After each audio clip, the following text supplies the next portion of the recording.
আপনারা যেভাবে নির্বাচনের কথা বলছেন, নির্বাচনে আসলে কোনো পরিবেশ আমরা দেখতে পাচ্ছি না। ভারতে যে স্বল্প খরচে চিকিৎসার ব্যবস্থা ছিল সেটাও বন্ধ হয়ে গেছে।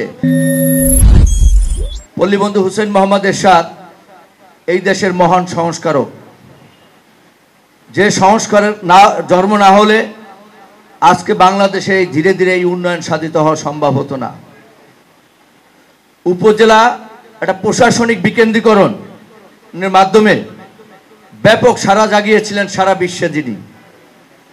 শুধু তাই নয়, ইউনিয়ন থেকে উপজেলা সড়ক, উপজেলা থেকে জেলা সড়ক, এই সড়কগুলো যদি স্থাপন না করতেন আজকে এত উন্নয়ন করা সম্ভব হতো না।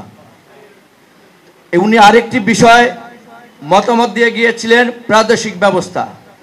যেই প্রাদেশিক ব্যবস্থা বাস্তবায়নের জন্য আমরা যুবক শ্রেণী ইনশাল্লাহ মাঠে নামব। হোসেন মোহাম্মদ এরশাদের লালিত স্বপ্ন বাস্তবায়নের জন্য আমাদের যা করণীয় আছে আমরা সবই করার চেষ্টা করব।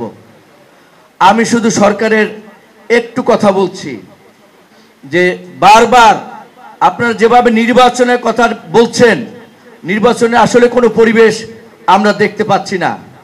আপনারা নিজেরাই বলেন যে পুলিশ প্রশাসন আপনাদের জন্য কি কাজ করছে, এরপর অন্যান্য প্রশাসন আপনাদের জন্য কি কাজ করছে। কি নির্বাচন করবেন আপনারা?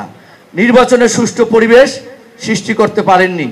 তারপর পাশাপাশি আমাদের মতো নিম্ন মধ্যবিত্ত আয়ের লোকজনগুলো পার্শ্ববর্তী রাষ্ট্র ভারতে যে স্বল্প খরচে চিকিৎসার ব্যবস্থা ছিল সেটাও বন্ধ হয়ে গেছে।